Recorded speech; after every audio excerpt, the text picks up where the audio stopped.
Então, pessoal, vamos retomar aqui, né? Agora a gente vai entrar no módulo 2 do nosso simpósio. Tem como botar aí, mano? O módulo 2. Enfim, já vou contextualizando enquanto ele coloca. O módulo 2, pessoal, eu já informo os irmãos que ele será o módulo mais denso aqui do nosso simpósio. Então, vocês que gostam de anotar, anotem tudo. E não se desesperem caso vocês não pegarem algum desses pontos. Eu vou tratar aqui dos pontos principais do pensamento estudantil. Então, não pegou um ponto? Continua mantendo a atenção, que às vezes o outro você pega, e o todo se entrelaça. Como um filme, né? Às vezes a gente assiste um filme, tem uma parte ou outra que você não entende, e no decorrer da obra você vai compreendendo. Então, realmente uma obra, uma parte em que a gente vai entrar não somente na teologia, como eu falei, mas também na filosofia. E aqueles que não estão tão acostumados à filosofia podem estranhar um pouco. Pode passar? Aqui a gente vai falar sobre a principal base do pensamento estudantil, que é a doutrina da incompreensibilidade de Deus. Ali tem um trecho do Catecismo Menor de Westminster que diz que Deus é Espírito, infinito, eterno, imutável e sincero. Sabedoria, poder, santidade, justiça, bondade e verdade. Deus é incompreensível para o homem. A mente humana não é capaz de escrutinar os pensamentos de Deus, tampouco os seus mais altos desígnios. A apologética de Van Til admite a incompreensibilidade de Deus como premissa. Então nós cremos que nossa mente, pelo seu esforço autônomo, não consegue enxergar até Deus, porque Deus ele se distingue da criatura de uma maneira tão radical que nós não conseguimos, pelo nosso próprio esforço, chegarmos até Ele. Pode passar? Isso é um problema. Por quê? Porque o homem moderno ele foi influenciado por esse sujeito aqui, Immanuel Kant. Immanuel Kant foi o filósofo mais importante, eu diria, da era moderna e até os dias atuais. Se você pega o que algumas pessoas chamam de pós-modernidade, alguns pensam que é uma superação do pensamento de Kant. Eu já sou da linha de que não, que é uma intensificação daquilo que Kant começou. E, grosso modo, o que Kant fez? Kant, ele entendia que a nossa compreensão da realidade ela se limita ao reino do fenômeno. Então, a distinção número-fenômeno é uma obra de Kant. E o que é o fenômeno? O fenômeno é tudo aquilo que a gente pode mensurar, que a gente pode medir, que a gente pode explicar. Então, há coisas na vida que nós podemos explicar. Exemplo disso, a ciência está aí desvendando fenômenos e fenômenos. A ciência moderna trabalha com fenômenos. Mas tem algo que a ciência não toca, que é o número. O número é incognoscível. O número, ele transcende o reino do fenômeno e as leis da casualidade. Isso é uma coisa importantíssima para a gente entender o homem moderno. O homem moderno, ele até pensa na possibilidade de Deus existir. Só que tem um porém. Se Deus existe, a gente não pode conhecê-lo. O homem moderno quis isso. É muito normal você ver pessoas falando o seguinte: Deus é tão grande, se ele existe, ele é tão grande que a gente não pode conhecer ele. Então, vejam se não parece. Não parece que a incompreensibilidade de Deus, conforme o Vantil está falando, não é a mesma incompreensibilidade que o homem moderno admite. Parece a mesma coisa, mas não é. É radicalmente oposto. E nós vamos ver isso. Agora, pode passar? Mais um. Como a gente sustenta um Deus incompreensível perante um credo? Nós, cristãos, admitimos que nós não conseguimos chegar até Deus através da razão. E o homem incrédulo, que não crê em Deus, que nega a Bíblia, também. Se tem Deus, a gente não pode conhecê-lo. Então, como que a gente fala de um Deus assim para o não cristão? Pode passar. Aqui entra o ponto fundamental. A diferença entre o ser de Deus e o ser do homem. O homem, ele é feito à imagem e semelhança de Deus. Isso é algo que o homem moderno nega. Se você falar com um crédulo, ele vai negar que ele é uma criatura de Deus. Nós, cristãos, sabemos que somos criaturas de Deus. Nós fomos feitos à imagem e semelhança de Deus. Pode passar. O Deus triuno, o Deus das Escrituras, é um Deus que se revela. Logo, não é a nossa mente que chega até Deus, mas é o próprio Deus que se revela a nós. Então, o não cristão pode muito bem falar, cara, esse Deus é muito grande, a gente não pode conhecer Ele. De fato, a gente não pode conhecer Ele com a nossa própria razão, com as nossas próprias forças. Mas Ele é um Deus que se revela a nós. E a distinção Criador-criatura é a única premissa a partir da qual nós temos um Deus que se revela. Porque nós precisamos admitir a priori que Deus ele se distingue da criatura. Então, existe Deus e o universo. O universo não é Deus. Nós negamos o panteísmo, nós negamos o monismo. E a própria mente humana, isso aqui também é um ponto essencial. A nossa mente, ela não é um empecilho para que Deus se revele a nós. Então, nós somos sim limitados, nós somos pequenos, nossa razão é insuficiente.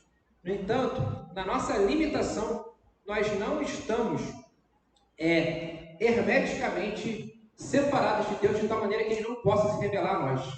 Ele se revela a nós, a despeito da nossa limitação. Pode passar? Aí um trecho de um antigo que eu acho que é bastante elucidativo dessa questão, em que ele diz: a narrativa de Gênesis nos informa que desde o início Deus caminhou e conversou com o homem no jardim.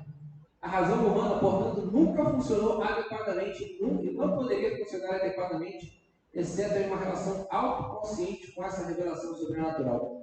Esse ponto aqui é muito interessante porque nós, como calvinistas, a gente aprende desde cedo que Calvino falou da revelação geral e da revelação especial de Deus. Nós vamos falar sobre isso logo.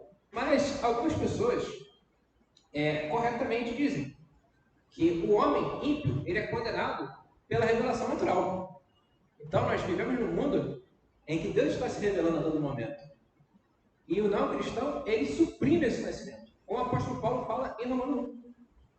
Agora, note, se a gente for para o mundo antes da queda, Adão, sem o pecado, ele não conhecia a realidade apenas através da revelação geral. Ele precisava também da revelação especial. Isso é uma coisa que pode soar polêmica, mas se a gente for ler as próprias escrituras, elas mostram isso para a gente. Deus caminhava no jardim. Deus se revelava a Adão. Então Adão, ele tinha sim a revelação geral, dando testemunho de Deus, e não tinha o efeito mágico da queda. No entanto, é necessária a relação com Deus. Uma relação em que Deus se manifesta de maneira especial ao homem, para que ele tenha a correta compreensão das coisas. E todas as coisas sobre o homem e dentro dele eram criacionalmente revelacionais de Deus. Cada fato era o que era em virtude do lugar que ocuparia no plano de Deus durante todo o curso da história. Então, a revelação especial e a revelação geral, elas se complementam. Elas se complementam em revelar Deus. São modos como Deus se revela. Pode passar? Amigão? Pode passar. Mais ou menos. Agora a gente vai falar sobre a possibilidade de revelação. Deus é um Deus que se revela. E há duas formas de revelação divina. A primeira delas, pode passar, é a revelação geral. A revelação geral, ela é geral justamente porque ela é uma forma como Deus se revela a todos os homens. Então ninguém está completamente, hermeticamente separado da revelação de Deus.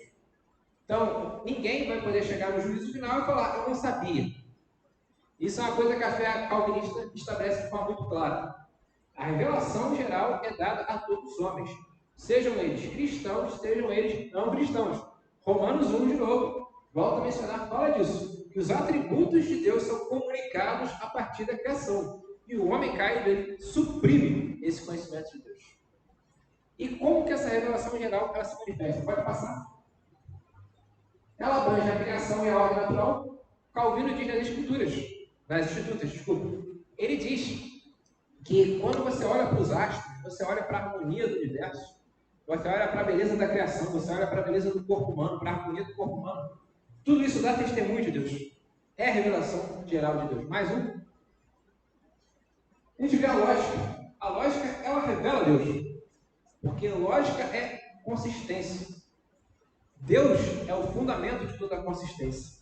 Para que haja lógica, para que haja consistência, para que haja relação entre premissas, conclusão, causa, consequência, é necessário um fundamento.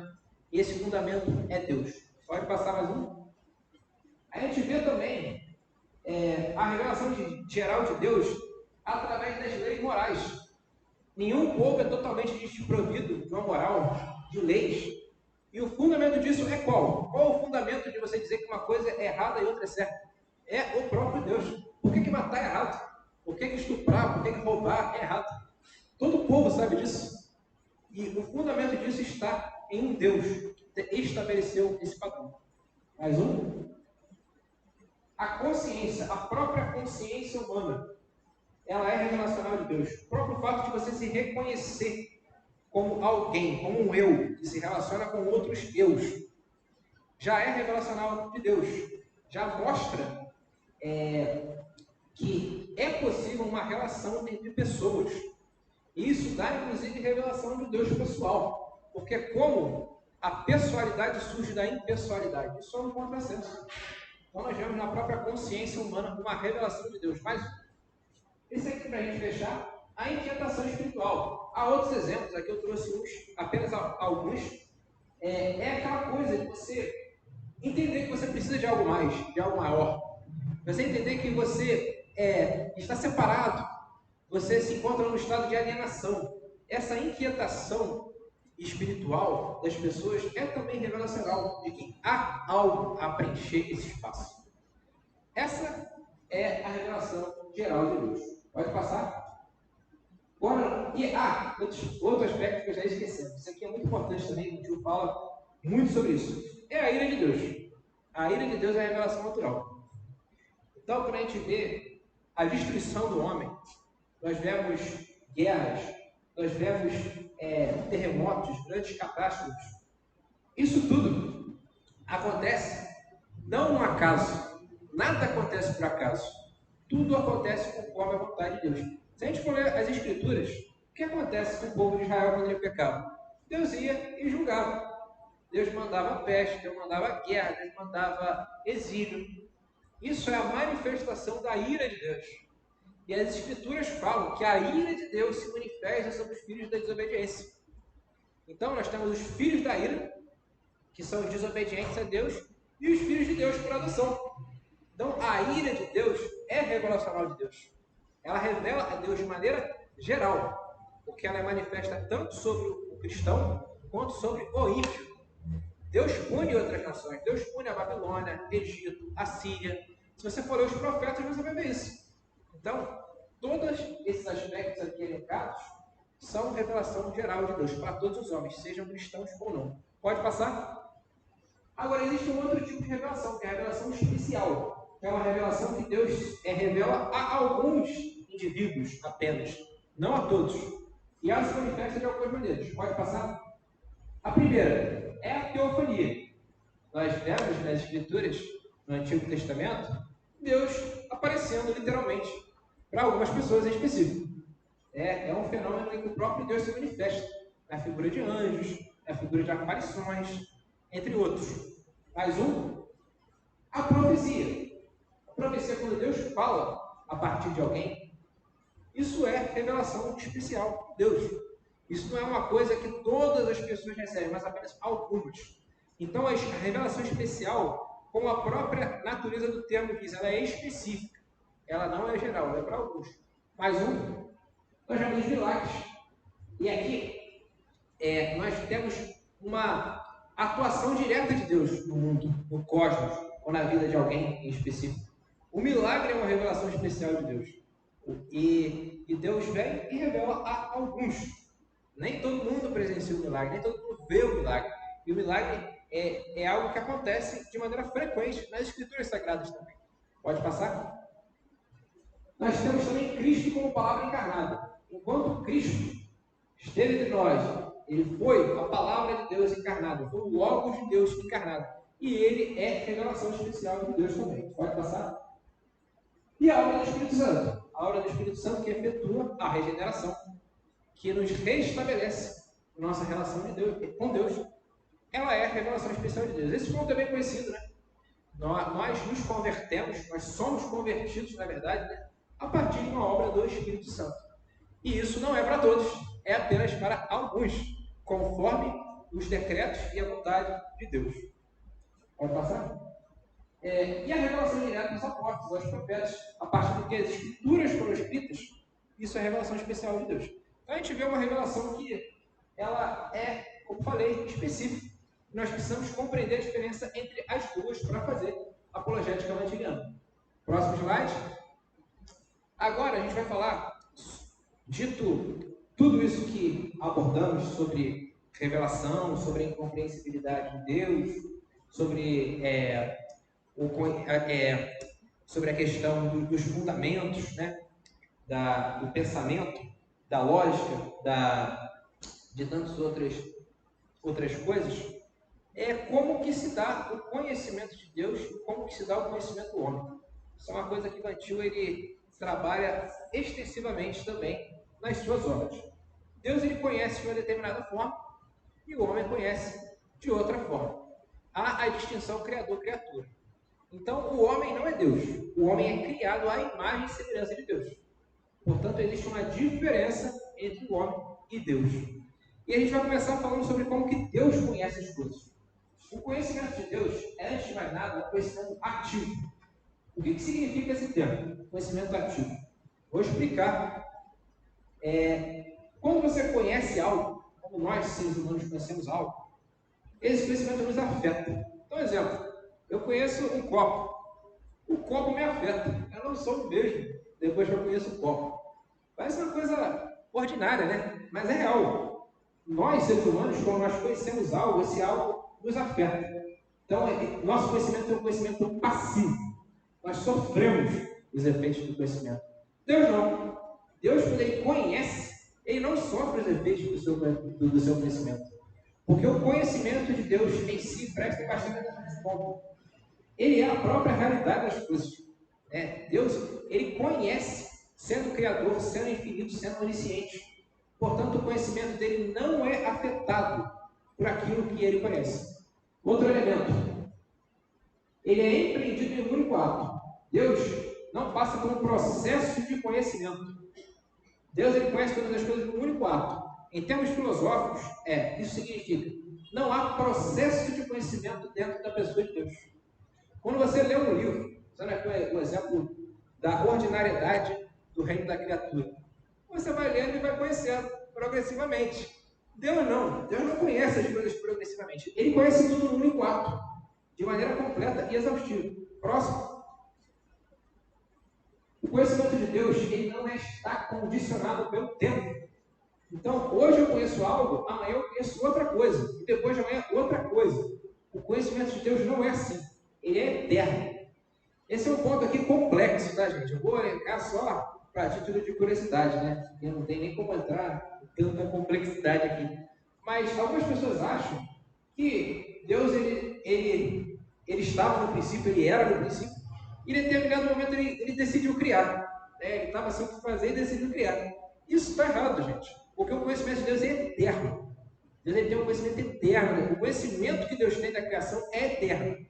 A criação, ela foi criada, mas o conhecimento que Deus tem da criação é eterno. O conhecimento que Deus tem de todas as coisas é eterno. Não é um conhecimento condicionado pelo tempo. Pode passar?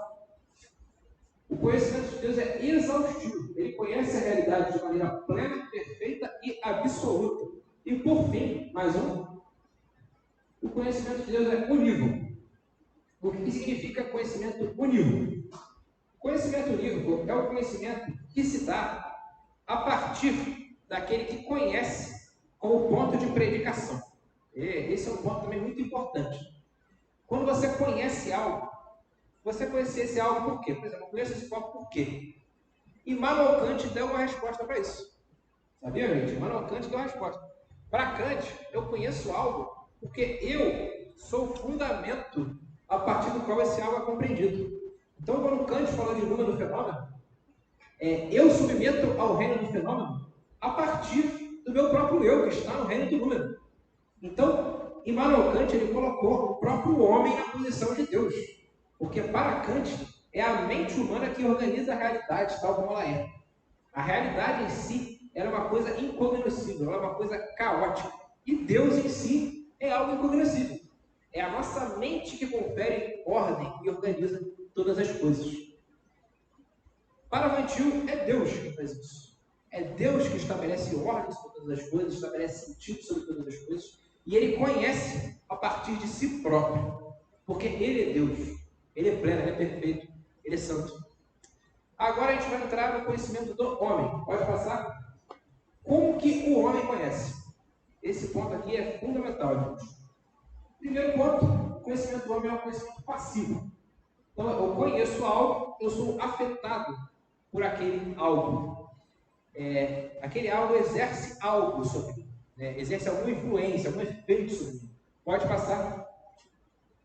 O conhecimento do homem é empreendido a partir de processos. Então, nós estamos conhecendo progressivamente. Nós não conhecemos as coisas de um único ato, de uma vez só. Nós conhecemos de maneira progressiva. Mais um.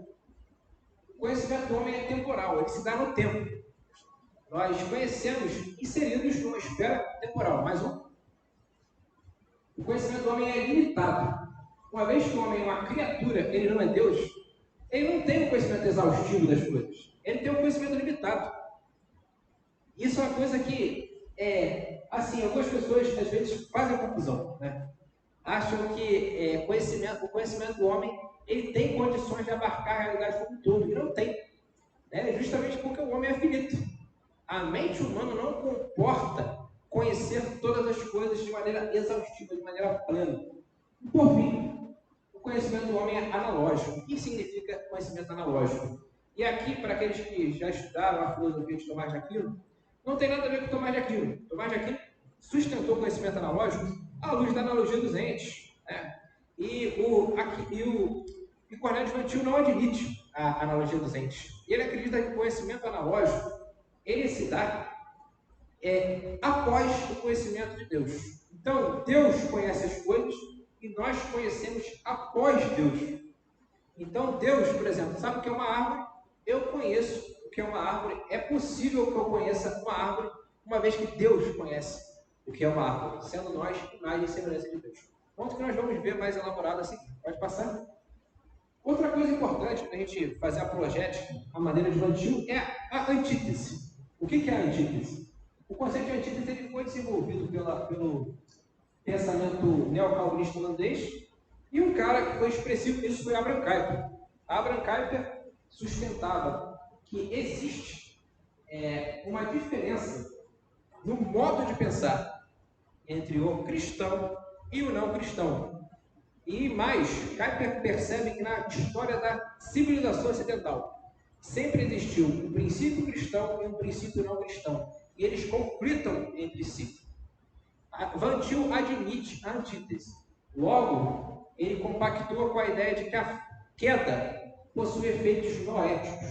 A queda não afeta somente as nossas inclinações carnais, somente as nossas emoções, mas ela afeta o nosso pensamento. Então nós temos, enquanto homens decaídos, um pensamento afetado pelo pecado. Pode passar? E outra pessoa que influenciou muito Cornélio de Vantil foi Agostinho de Hipona, que entende que toda a história se dá no entrechoque entre a cidade de Deus e a cidade dos homens. Então o conflito que perpassa a história é o conflito entre o reino de Deus e os reinos desse mundo, sustentados pela arrogância humana, pela soberba humana, pela vaidade humana. E Vantil sustenta esses princípios. Ele sustenta a antítese, conforme Kuyper estabeleceu, de que há um modo de pensar cristão e um modo de pensar não cristão, e o conflito entre a cidade de Deus, que são os filhos da ira, ou filhos de Satanás, e os filhos de Deus, que buscam o reino dos céus. Isso no campo intelectual. Nós estamos falando de algo intelectual. Pode passar? Esse ponto aqui, gente, é de total importância, né, nesse segundo módulo, que é o mais denso do nosso simpósio. Cara, nós vamos falar agora sobre a questão da queda. A Escritura, ela sustenta a queda do homem no Éden, como algo de natureza ética. O que significa isso? Deus mandou que o homem fizesse uma coisa, ele fez outra. Ele desobedeceu, ele pecou, ele fez algo imoral. Ele fez algo errado. Então a queda para o antigo é de natureza ética. Agora, o não cristão, ele também tem alguma noção da queda. Se engana quem acha que o não cristão ele não compreende que existiu algo parecido com a queda, à sua própria maneira. Ele sustenta alguma queda. Opa! Só que essa queda, conforme o não cristão sustenta, ela se dá de maneira metafísica. Então, no pensamento cristão, nós temos uma queda que se dá de maneira ética, ou seja, o homem desobedeceu. Deus estabeleceu sua lei, né? Não coma da árvore. Então, assim, a gente já tem lei de Deus no Éden. Né? Antes de Moisés, antes de toda a narrativa do Antigo Testamento, a gente já tem a lei. Agora, o não cristão não. Ele entende, veja bem, que o homem caiu também. Que existiu alguma queda. Melhor, nem o homem caiu. Mas existiu alguma queda. Mas esta queda se dá no âmbito metafísico. O que significa isso? Parece um pouco difícil, né, de entender. Mas para o não cristão, o bem e o mal, eles são metafisicamente últimos. Então, a ideia de bem e a ideia de mal, elas são últimas. E o problema do homem não é que ele é um pecador. O problema do homem não é porque ele transgrediu a lei de um Deus supremo, Deus poderoso, como nós entendemos aqui. Mas o problema do homem é que ele está separado do todo. Então, nós temos uma realidade tudo abrangente. Isso é o não cristão pensando. E o homem está separado dessa realidade. Logo, é um problema metafísico. É um problema metafísico. Notem bem. Então, a gente tem uma concepção da queda ética, dentro do cristianismo, contra uma concepção da queda metafísica do não cristão. E olha o que o Antigo vai dizer, em seu livro Apologética Cristã. Em conjunção com o falso ideal de conhecimento do homem, podemos mencionar aqui o fato de que, quando o homem viu que não poderia alcançar seu próprio falso ideal de conhecimento, ele achou culpa disso no seu caráter clínico. Ou seja, o homem caiu. A história bíblica é a realidade, é a verdadeira história. O homem caiu porque ele transgrediu a lei de Deus. O não cristão, não querendo admitir que ele transgrediu a lei de Deus, ele coloca a culpa do mal na sua própria finitude, no fato dele ser finito. O homem caído confundiu finitude com pecado.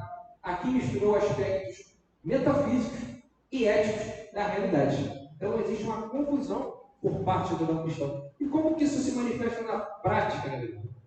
Se você olha, por exemplo, para a ciência moderna, que é abertamente anticristã, que compactua com coisas como, por exemplo, o transhumanismo, né? O que a ciência quer? A ciência quer transcender a limitação humana, porque ela vê a limitação como um problema, ela vê a morte como um problema. Então isso tem que ser transcendido. O homem tem que se livrar da sua limitação, da sua finitude. E nós, enquanto cristãos, nos colocamos contra essa concepção. Pode passar? A queda ela tem uma dimensão epistemológica. Por esse motivo, o não cristão ele falha em sua compreensão da realidade. Não por conta da sua limitação, mas sim do pecado. Então, o problema do não cristão não é que ele é estúpido, não é que ele é burro. Ele é tolo, de fato. A Bíblia fala, né, que o homem que nega a Deus é tolo. Mas não é por ele ser estúpido, do ponto de vista intelectual, mas por conta do seu pecado. Pode passar? O não cristão enxerga a si próprio como Deus, ponto de predicação. Por isso o seu conhecimento se dá de forma unívoca. Então, nós que fomos regenerados pelo Espírito de Deus, nós pensamos de maneira analógica. Nós conhecemos após o conhecimento de Deus. Já o não cristão, ele conhece em termos de si próprio. Por isso, o seu conhecimento de toda a realidade é inconsistente. Pode passar? A regeneração permite ao homem retornar ao conhecimento de maneira analógica, pensando após Deus. Então, nós, uma vez regenerados, pensamos após Deus. Pode passar para o próximo slide? Aqui a gente vai falar de um ponto do pensamento estudantil que é de imensa importância, que é o problema do um e do múltiplo. Como eu falei, esse é o bloco mais árduo, mais difícil do nosso simpósio, e esse é um problema filosófico de implicações grandiosas. o problema do 1 e do múltiplo. Ele consiste na discussão sobre qual categoria consiste a realidade última, a unidade ou a pluralidade. Filósofos como Sócrates, ao longo da vida, têm oferecido diferentes perspectivas e teorias sobre essa questão, com diversas abordagens e conclusões. Nenhuma resposta até então solucionou definitivamente o assunto. O que é isso, gente? Cara, quando a gente olha para a realidade, nós vemos elementos de pluralidade, ou seja, nós vemos particulares. Eu pego, por exemplo, esse copo aqui. É um particular copo. É um copo. É um indivíduo copo. Quando eu falar indivíduo, esqueçam pessoa. Estou falando de algo individual. Isso aqui é um indivíduo copo. Mas eu posso pensar também na categoria de copo. Existe uma categoria copo. Então, eu olho para um copo diferente desse, eu sei que é um copo. Por quê? Porque existe uma categoria de copo. Então, existe a pluralidade, que é os indivíduos, e existe a unicidade, que são as categorias. E a pergunta de Sócrates é: qual dessas duas categorias, a unicidade ou a particularidade, qual delas é útil? O ou o múltiplo? Dizendo de forma mais clara. A unidade, ela é o princípio ontológico de tudo, ou é a pluralidade o princípio ontológico de tudo? Pode passar? Em termos gerais, o problema do 1 e do múltiplo pode ser simplificado a partir da diferença entre Heráclito e Parmênides. Quando a gente vai nos pré-socráticos, existiram dois filósofos aí de renome. O primeiro deles é chamado Parmênides. Parmênides, ele compreendia que a realidade ela é una, ou seja, existe uma una realidade, né? Existe o ser. O Parmênides foi o primeiro que falou do conceito polêmico, né? Que é até difícil de definir, que é o conceito do ser. Todas as coisas para Parmênides participam do ser. Há uma unicidade. A realidade, enquanto toda, é uma unicidade. Então, Parmênides, respondendo a pergunta de Sócrates, lembrando que Parmênides precedeu Platão, tá? Que escreveu de Sócrates, que estou fazendo anacronismo. Mas respondendo a pergunta de Sócrates, Parmênides dizia que era a unicidade. Então, tudo é uma coisa só. Os particulares, o corpo individual, é uma abstração, não é uma realidade. Assim pensava Parmênides. Agora, existe uma resposta alternativa, que é a do filósofo Heráclito. Heráclito foi aquele sujeito que disse que ninguém se põe no mesmo rio duas vezes. É porque, se você entrou no rio, as partículas de água que passaram lá são umas. E se você entrar de novo, já é outras. E você mesmo muda. Você é transformado. As suas células estão morrendo, tem outras células vindo. Você não é o mesmo, nunca. Então, para Heráclito, a resposta é outra. A resposta é não, a particularidade. O indivíduo, que é a categoria única. A categoria última, desculpa. Então, a gente tem um entrechoque entre a resposta de Heráclito e a resposta de Parmênides. E seguindo Heráclito e Parmênides, alguns defendem eles. Calma, filhão. Mais um. Volta, isso. Alguns defendem a existência de uma unicidade autocontida fundamental, segundo Parmênides. Então, alguns acham que há uma unicidade universal, né, que abrange todas as coisas, como Parmênides. Enquanto outros argumentam que a realidade é uma rede complexa de fatos autocontidos e interdependentes, sem uma existência que os abarque, segundo Heráclito. Então, para outros, cada indivíduo, cada particularidade é absoluta. Então, são os particulares que são absolutos. Pode passar agora? A pergunta que fica é: qual categoria é fundamental? A unicidade ou a particularidade? É isso que a gente vai procurar responder. Pode passar?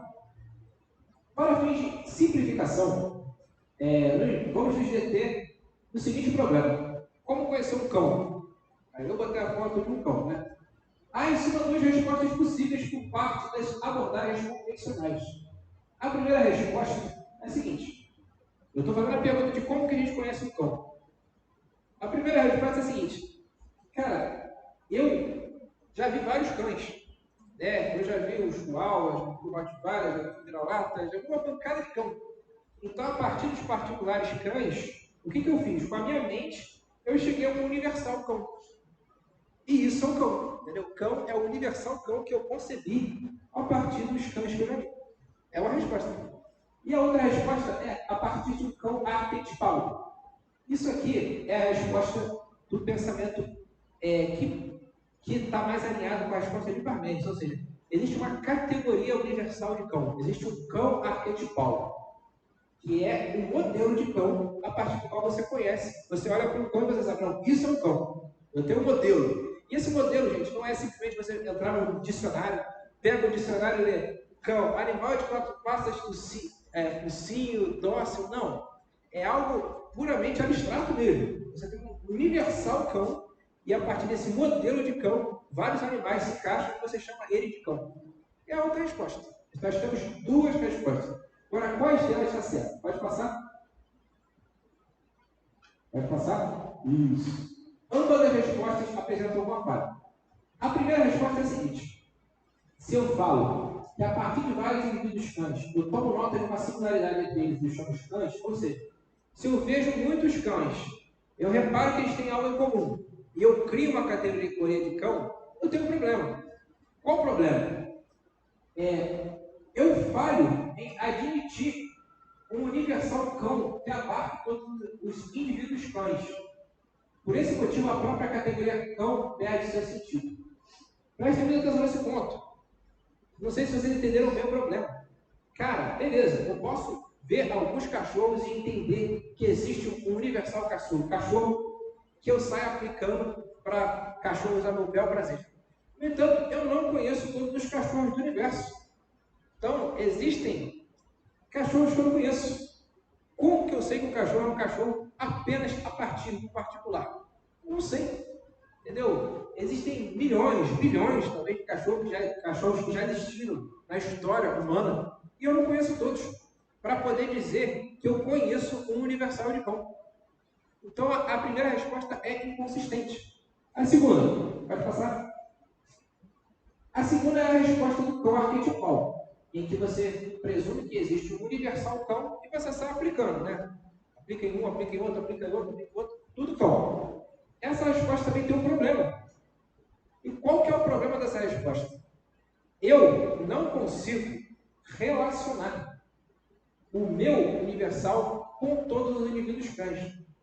Então, se eu, enquanto ser humano, e essas daqui são respostas humanistas, tá, gente? São respostas que admitem a autonomia da razão humana, ou seja, o homem procurando responder essas questões. Cara, vamos supor, eu tenho um universal de cão. Eu não consigo relacionar esse universal de cão com todos os cães existentes. Porque existem cães cujas características eu não conheço e podem, eventualmente, fugir ao meu universal. Então, a primeira resposta, ela falha, porque seriam necessários a infinitude e a onisciência para a partir dos particulares chegar ao universal. E a segunda resposta, ela falha porque não é possível estabelecer uma relação entre os universais e os particulares concretos. Então, as duas respostas não solucionam o problema. Por fim, pode passar? A conclusão é que o homem não sabe o que é um cão. Né? O homem não consegue defender racionalmente o que é um cão. Mas aí você vai falar, mas eu sei o que é um cachorro, Gabriel. Minha filha, sei lá, 3 anos sabe o que é um cachorro. Sabe, mas não sabe fundamentar. Não tem um fundamento para isso à luz dessas respostas. Essas respostas são inconsistentes. Pode passar? Seguindo o colégio antigo, o Deus trino nas Escrituras, pode passar? Ele é infinito e onisciente. Então nós temos um Deus que ele é infinito e é onisciente. Ele conhece todos os cães do universo, por toda a história. E ele não é um Deus que está sujeito ao tempo. Então ele é infinito. Ele dura para sempre. Pode passar? E segundo, Deus ele detém o conhecimento de todos os particulares, todos os cães, e ele os relaciona aos universais, a categoria cão em seu plano divino, o que soluciona o problema da segunda abordagem. Então, em Deus, que nós respondemos a questão do que é um cão. Porque Deus conhece todos os cães do universo. E conhecendo todos os cães do universo, ele nos relaciona ao universal cão. Então, tanto os universais, né, quanto os particulares, eles têm a sua realidade fundamentada em termos de conhecimento a partir do próprio Deus. Pode passar? Pode passar mais um? O conhecimento analógico do homem sobre o cão se dá após o conhecimento unívoco de Deus. Então, Deus conhece de forma unívoca. O que o homem não cristão procura fazer, é Deus que faz. É Deus que conhece de maneira unívoca. E o nosso conhecimento, que é analógico, ele é como o conhecimento de uma criança que anda após o pai por uma floresta. A criança não sabe andar sozinha, mas ela confia que seu pai vai levá-lo, vai conduzi-lo de maneira adequada. Então nós conhecemos dessa maneira, confiando em Deus, confiando na onisciência e na onipotência de Deus. Pode passar?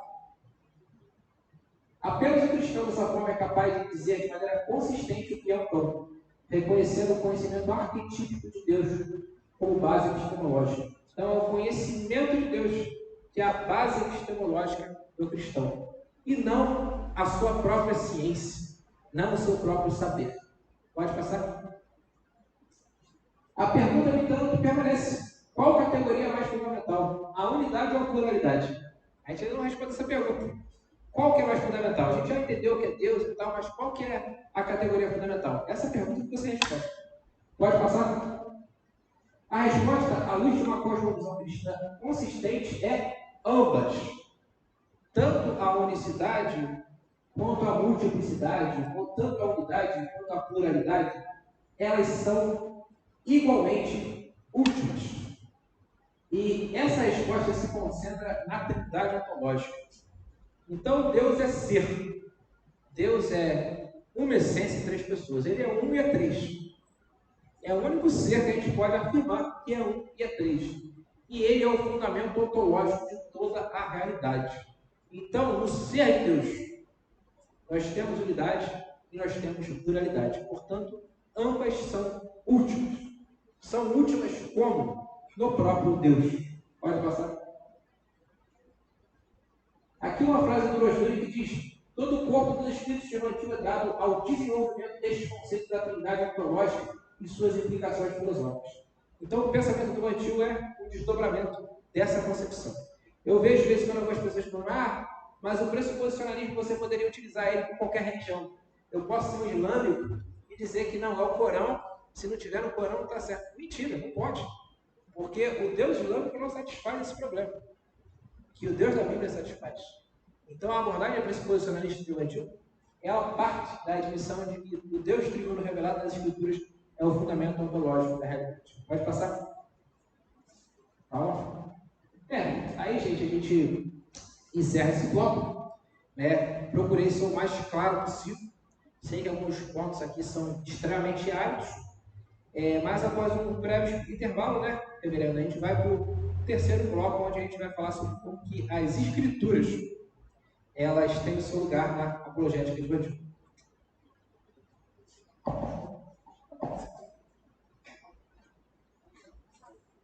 Antigo.